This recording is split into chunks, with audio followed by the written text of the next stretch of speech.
I'm Zim, and you're listening to the Helpful Photographer Podcast in collaboration with New York City Photo Safari. To register for a safari, please visit newyorkcityphotosafari.com.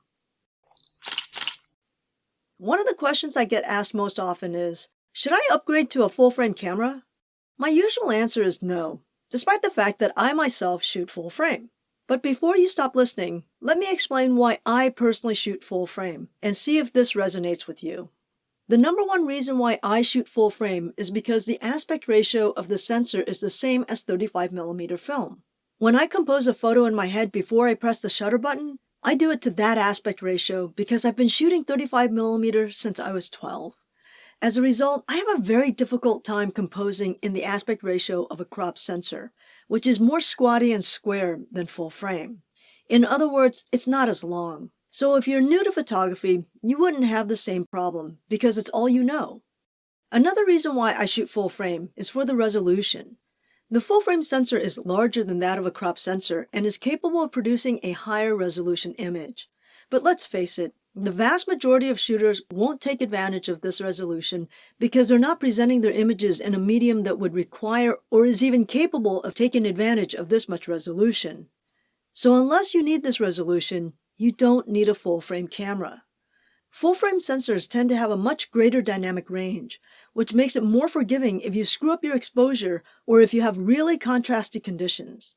I guess this would be a good argument for beginners to shoot full frame because beginners are more likely to mess up their exposure or fail to recognize that they have less than ideal conditions, and this extra dynamic range would mean that they have a greater capability of rescuing an image.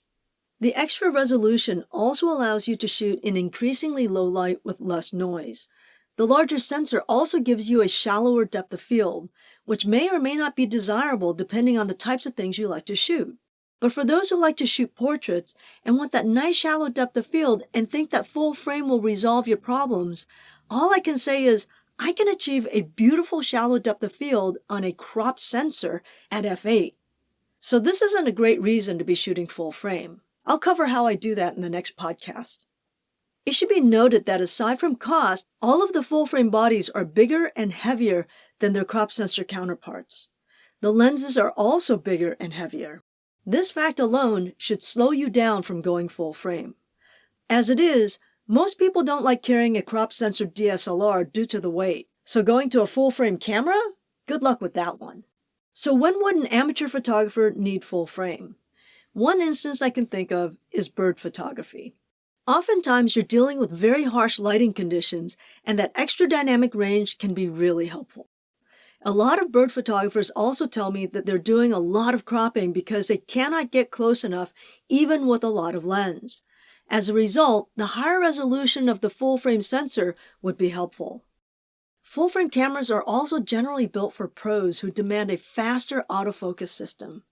So if you find yourself shooting sports or even moving wildlife like birds and your autofocus system is a little bit too sluggish for your needs, then full-frame also makes sense. Everyone knows that it's not the camera but the person behind the camera that makes the photograph. You know, that photographer.